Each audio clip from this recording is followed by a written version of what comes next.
Hello friends, welcome to சமையல் வாசம். இன்றைக்கி நம்ம சேனலில் சேமியா கிச்சடி எப்படி செய்கிறதுன்னு தான் பார்க்க போகிறோம்.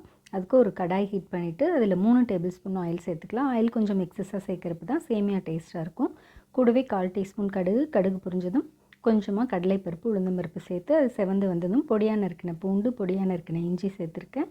கூடவே ஒரு பெரிய வெங்காயம், கொஞ்சம் கருவேப்பிலை சேர்த்துட்டு 2 பச்சை மிளகாய் சின்னதாக கட் பண்ணி சேர்த்து அதை வதக்கிடலாம். கூடவே ஒரு சின்ன தக்காளி சேர்த்தா போதும். தக்காளி நிறைய சேர்க்க வேண்டாம். பச்சை பட்டாணி, கேரட், பீன்ஸ் பொடியாக நறுக்கினது சேர்த்துருக்கேன்.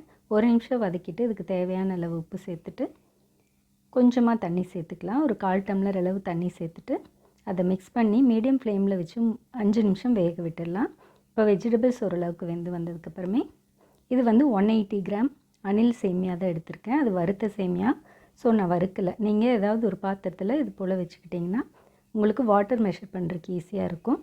180 கிராமுக்கு 400 ml வாட்டர் சேர்க்க சொல்லியிருந்தாங்க. அதாவது 1 டம்ளர் சேமியா அப்படின்னா 2 டம்ளர் தண்ணி சேர்த்தோம்னா கரெக்டாக இருக்கும். சேர்த்துட்டு உப்பு செக் பண்ணி தண்ணி கொதிச்சதும் லோ ஃப்ளேமில் வச்சுட்டு சேமியாவை குட்டி அதை நல்லா மிக்ஸ் பண்ணி விட்டு இப்போ சிம்மில் போட்டு அப்பப்போ இந்த மாதிரி எடுத்து நீங்கள் மிக்ஸ் பண்ணி விடணும். ஏன்னா தண்ணி கம்மியாக இருக்கும்.